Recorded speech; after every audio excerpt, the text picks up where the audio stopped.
Good Hello. morning, everyone. Good morning. Thanks for joining us this morning. Pleased to be joined by Lauren. And who would like to kick us off on the floor? We don't have a mic, so Anthony, we'll begin with you, if that's okay. Have we got a microphone for the... Yeah, do you want to bring it forward? Thank you so much. Bear with us. That's great, thank you. Just to this gentleman here. Thank you. Good morning. I'm just wondering how the sort of mood of the camp is, how low it was after France and how it is right now after the Netherlands win. Yeah, it's really good at the moment. Obviously, we've all experienced losses in our career, so we know what it's like, and we're obviously all very disappointed about that first loss. But I think coming into the next game, we obviously knew that we needed to win, and the pressure was on. And I feel like this team, we thrive under pressure, and we were so disappointed with the last result that we really wanted to go in with the confidence to just be able to prove ourselves to everyone. And I think we managed to do that, and we did that really well. And we obviously got 4 great goals, and I think we dominated the majority of that match. And so there's so many positives to take into obviously the next game on Sunday, but none of that counts unless we put in a great result on Sunday as well. Was there ever any doubt, considering you played against one of the tournament contenders and obviously only lost by a goal, but performance-wise wasn't where you wanted to be? Yeah, I mean, we knew coming into this group that it wasn't going to be easy. It was a tough match. I felt like we had to go back and review it and look at where we went wrong. And I mean, obviously the first game of a tournament, you don't know what you're going to expect or what you're going to get into. So I think it was important that we turned it around and we proved to the fans, we proved to everyone that we're here to compete and we're here to win. And I think it was a bit of night and day in our performances. Like, unfortunately, it didn't go how we wanted it to, but there was also positives from that game we could have took. Like, we weren't at our best, but we still got it to 2-1 and we were still close to drawing that match. So, I mean, obviously we never want to lose, but it was important that we made sure that we got ourselves right back in it. And I think, yeah, we gained the respect that we deserved as a group. How are you? Because obviously coming into the tournament, you weren't far off recovering from your knee injury. Didn't have a lot of games to build up to the tournament. Does that have an effect on performance in the first game, and just how easy is it for you to sort of play so many games through a tournament? Yeah, I think obviously preferably I'd have liked a whole season to get ready for the tournament, but unfortunately it's football. Like, there's injuries that happen all the time, and I mean, I was lucky that I gained a few games under my belt coming into the Euros. And I mean, it, like, people have good games, people have bad games, and things happen in games that, yeah, you can't sometimes control. But I mean, I wanted to make sure I was then firing for the next one, and I felt confident going into the game on Wednesday, and I felt like back to my best at points in the game. So I hope the tournament will continue to improve, and yeah, we'll see how far we can get. Finally, Lauren, we're on the verge of having the game's first £1 million player. I'm wondering what that fee or these kind of rising fees mean. Is it sort of, do you look at it in terms of, like, finally players are getting sort of the moves that they deserve and the finances with it? Or does it add that little extra pressure to the players that now you've actually got to live up to a big price tag as well as everything else? I think, like, it's the direction that the women's game's going, and it's great to see. I mean, us as players, like, we're sort of in a bit of a bubble at the moment, so we're not really seeing much of that. But I mean, like I said, we're just focusing on the tournament, but it is great to see, and it's proof that women's footballers are great, and that is the way that the game's going. So long may that continue. Hi, Lauren. Just going back to the Netherlands, was that the perfect game from England? Yeah, I feel like there can never be a perfect game. Like, there's always things that we can improve on as a team, and there was times in that game where we wanted to gain momentum back because we felt like we didn't have it. So there's still always room for improvement, but I think that showed what, like, when this team comes together, what it can produce. And we were so proud of that performance and proud of the fight that we showed to come back. Because obviously, like I said, we were so disappointed with that previous result, but I think it showed resilience and fight from the team, and that's us. That's what we like to portray, and that is how we're going to take each game as it comes. It was a fantastic performance. This past year, though, maybe something that's been lacking from England is consistency. Do you look around this group now and think this is a group where things could click for us finally? And if so, why do you feel that? Yeah, I mean, this team is, like, full of experienced players. players that have played in finals before. And so, yeah, having that experience really will definitely help us going forward. Like, we're taking each game as obviously like a final for us, because if we don't win at the weekend, then we're not progressing. It's simple as, and like everyone knows what it feels like to play in high pressured situations. And I feel like this group is thriving under pressure, and it's important that we continue that. But we've also got younger players coming in who are fresh, who are wanting to prove themselves, and who you've seen come on and make a difference in the game. So it's important that we sort of have that balance as well. And yeah, hopefully that'll take us far in the tournament. It's Wales next. They're all but out of the group stage, but we know they would love nothing more than to spoil England's party. How dangerous are they? Yeah, it's going to be a really tough match. Obviously, we've got so much respect for Wales. They've done really well in the competition so far, but we're very desperate to win, and we know what it's going to take to win. And we've reviewed the last game, we've looked at the game going forward, and yeah, I think we're just going to play to our strengths and do what we do. And yeah, you never know what you're going to get from this England team, but I tell you what you will get is a lot of fight and a lot of character, and yeah, we're going to try our absolute best to win. And just finally, I just wanted to ask you about Hannah Hampton, who obviously had a fantastic game, like many of you did, against the Netherlands. She was under so much scrutiny coming into this tournament with the situation surrounding Mary Earps, and she said in an interview that she said it was hard that the fans didn't want her in goal at that point. Do you think she's now feeling the love? Do you think she's proved some doubters wrong? Yeah, I feel like Hannah's thriving in this tournament. Like, I mean, I was witnessing that ball like fly across the other side of the pitch, and yeah, I was in awe. Like, it was a great pass into that first goal. So yeah, Hannah's unbelievable. She's great with the ball at her feet, and yeah, she's proven, like, you've seen all the saves that she's made in the last couple of games, and she kept a really good clean sheet for us, which was so important on Wednesday. So yeah, she's incredible to have in goal, and she's a great person as well. Thank you. Thanks. Can we go to Chloe at ITV News, please? Thank you. Hi, Lauren. Hello. You'll know England haven't won back-to-back games for some time. How much of a worry is that going into Sunday's match?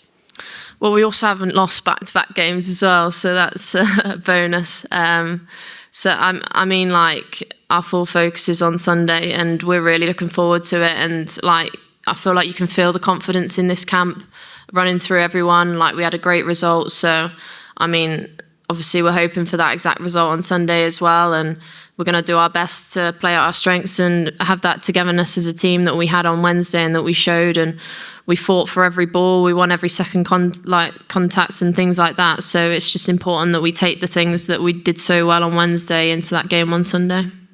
Thanks. Thanks, Chloe. We'll go to Rob at Sky News. Hiya, congratulations on the win. Thank you. A third tournament for you. What sense have you got from your family and your friends about the change in terms of them following the tournament with the increased fan base coming out? And what does it mean to you when you're seeing those videos and hearing so many of the fans who've come distances to come here? Yeah, I mean, every tournament for me is different, and it's incredible to see how much the game's growing and how many more fans, I guess, are at each tournament that I am at, and it's amazing to see. And yeah, I mean, having the fans there on Wednesday was so important for us. Like, they played a massive part in us getting it over the line. Like, they're incredible, and we appreciate it so much. Even walking around Europe, people are like cheering us on, like, and it's great to have that. And I've lucky enough to have my family out here as well, who are like my biggest support system. And it's also so nice to see them in times that we've got off to just, I guess, relax and recover going into the next game.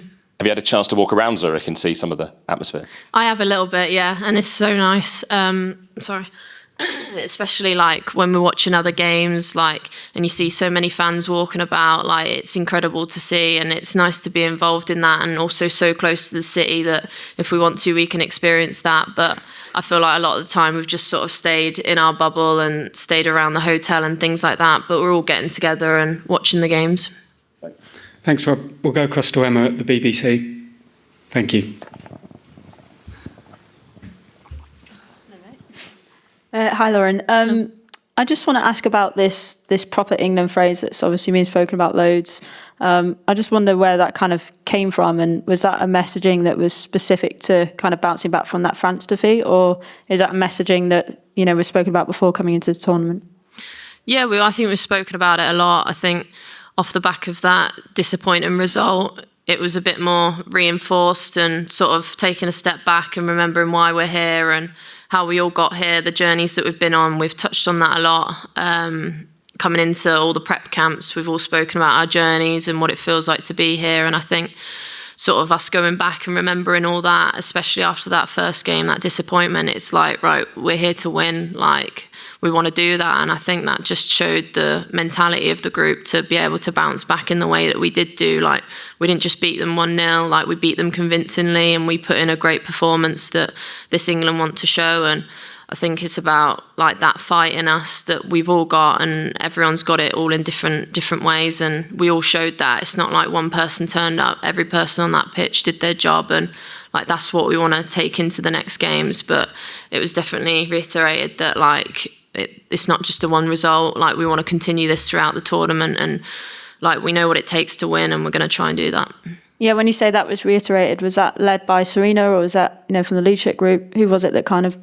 Yeah, it was pretty much everyone. Like, everyone's spoken about it at points. Like, we all know really, like we're all experienced players to know what to expect. Like, Leah's spoken about it before, Serena's spoken about it before. And yeah, it's important that you've got that group of experienced players who can sort of like keep everyone on track. But like we all want to win. Like, we all want to win the Euros. That's everyone's dream. So yeah, we're going to try our best to do that. Obviously, your dream is to win the Euros. A lot of people are already perhaps writing Wales off. Is it dangerous, that you guys are going to make sure that you're not complacent in this game?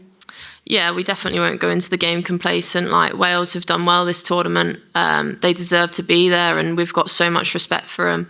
They've got a lot of great players who I experience playing week in, week out in the WSL. So they've got a good team. But we also know that we've got a good team as well, and that we've got so many strengths, and we've looked at their strengths and what we need to do to make sure that we can give the best England performance that we can do. Thanks, Emma. There's a lot of hands still up, so if we can just keep it to a question each, that would be appreciated. Sure. Hi, Lauren. Kind of building off that. Obviously, England v Wales is a massive game in any sport, and Wales have talked about how much passion they have coming into this tournament. You've just talked about defying the character that you have representing England. How do all those dynamics and the relationship between the two countries as sporting nations, how will all that maybe influence the game on Sunday? Yeah, I mean, it's important that we all want to improve the women's game and grow it as far as we can. It's a great rivalry that we have, and they're the games you want to be involved in, and they're the ones that like I absolutely love playing in. And yeah, I mean, we're all very excited about it. I feel like we don't need to explain the rivalry because like it's like a derby. Like, we want to win, end of, basically. And so yeah, we're going to do whatever we can to do that. Thanks. Thanks, Luke. Hi. Alessia Russo hasn't scored in this tournament yet, but she's probably been one of your integral players over the two games. Can you just talk a little bit about what makes her so good and what she's like to play with? Yeah, I mean, obviously she's already bagged about 3 assists, so she's a massive, important player for us. She's incredible, and like she's so selfless. Like, she'll set players up, and I feel like it's not just scoring that makes her an unbelievable player. It's the things she does off the ball. It's the work that she does on the ball as well. Creates loads of chances for everyone else, and like she's a great person, and we all want to see her do so well. And I feel like it doesn't matter that she's not scored yet. Like, she's contributed so much to this team winning. And yeah, I mean, it's only a matter of time before she scores anyway, so I doubt I'll have this conversation for very long, but no, she's a fantastic player. Thank you. Thanks, Luke. Tom? Hi, Laura. Nice to see you. I'm just wondering how aware you are as a group of this kind of 7-game run of win, loss, win, loss, win, loss, win, and like why you think that's happened, and how glad you would be to kind of end that sequence tomorrow on the weekend. Yeah, I mean, every game's different. Like, there's been so many different teams that we've faced, and I feel like every game's different. Like, some go well, some don't, but look, we're in a tournament, like, different things happen. Like, we've felt that loss, we've felt it as a team, and we've tried to turn it around, and we have done. And I think looking back on the last game, how well we've done, like, we're hoping to take that momentum into the next and hoping for a great result. I mean, like it's a long tournament and we've got a lot of games, and obviously we don't want to look too far. So at the end of the day, it's a must-win game on Sunday. If not, we're not progressing. So yeah, I think it's just everyone's so positive and so confident, and when this team is like that, we play really well as a group. So hopefully that'll give us a good result on Sunday. Thank you. Thanks, Tom. Aisha? Hi, Lauren. I was speaking to some of the fans outside the stadium the other day, and I met this young girl who was decked head to toe, your kit, sunglasses saying Lauren Hemp on them. I said, who's your favourite player? She said, Lauren Hemp, of course. I said, why? And she said, my name's also Lauren and I play in her position. And actually quite a few of the people we spoke to said that their favourite player was the person who played in their position.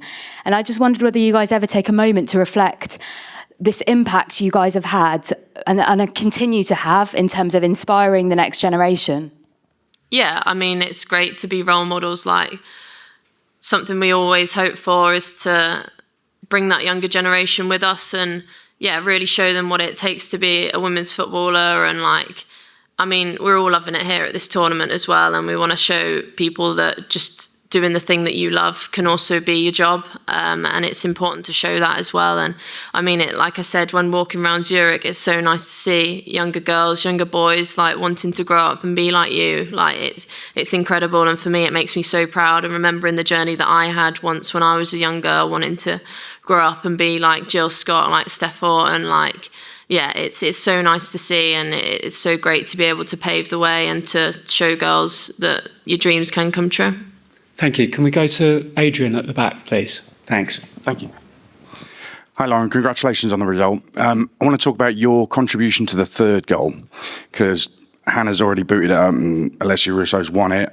And you're faced up with two Netherlands players and you just surge past them like they're not there. Had me out my seat. Just talk us through your thought process, your mindset, when you're faced up with those players and you just think, I'm going to go for it. What were you thinking at that point? Yeah, I think going into the game on Wednesday, I felt really confident, and I thought, like, what are my strengths and how am I going to show that in the game today? And I think when I get the ball at my feet, like, I love nothing more than trying to run at a player, getting past them and putting a cross in or a shot. And I thought, as soon as I get this ball, I'm going to try and make something happen. And that's always what I do when I get the ball. I think, like, how am I going to best help the team in my strength? And so I just went to the game with that attitude. And I think, yeah, I mean, I got the ball and I thought, oh, there's a bit of space. I'll just try and run into it and see what happens. And I mean, it managed to pay off, and we obviously got that goal. I mean, everyone's contributed so much already, especially with those 4 goals on Wednesday. So, yeah, I think I'm going to go into every game with that attitude and, yeah, see where it takes us. Thanks, Adrian. We'll take a question from the side. Yeah. Thank you. Thank you. Thanks for your time. I know you're concentrating on England from BBC Wales. Are you aware of what it means for Wales to be at a tournament like this for the first time? There's countries going crazy with us. So just the impact this could have on women's football in general in Wales? Yeah, of course, we've seen that. I feel like for us, we've been in our own bubble as well, obviously away from social media, but obviously in the lead up to the tournament, there was a lot of it, and like, credit where credit's due. Like, you've done so well to get here, and yeah, we've got so much respect for you as an England team. We know the rivalry's huge, so we want to win as much as possible. But like, we respect you so much. Done so well this tournament. So yeah, we'll just see how Sunday goes. Thank you. We'll go to Tom. We'll take 2 more questions, Tom and Charlotte. Hi, Lauren. You were mentioning earlier about how before the tournament you were sharing your stories about how you got here. I'm wondering if there's any of your teammates' stories which perhaps surprised you that you didn't know or resonated with you, or ones which you kind of took away with you? I think the thing is, like, with everyone, like, we've all got a different story, and like at one point in the prep camp we all got together and we shared everyone's stories, and I think that's so important. Like, sometimes people have got stories that you don't necessarily know, like you said, and it's important to learn that and realise, like, how people are now and where they've come from. And yeah, it's so great to see, and I think that connects us more as a team. It definitely helps when times are tough on the pitch, remembering where we've all come from. And I think, like, it was nice to share stories because then people understand you more. And I mean, there were many incredible stories. I feel like everyone's all got their own personal one, and if they want to share it, then they want to share it. Like, I don't feel like I can share other people's stories, but it was so nice to do that, and I think that really helped us as a team going forwards. Yeah. What does that mean to you?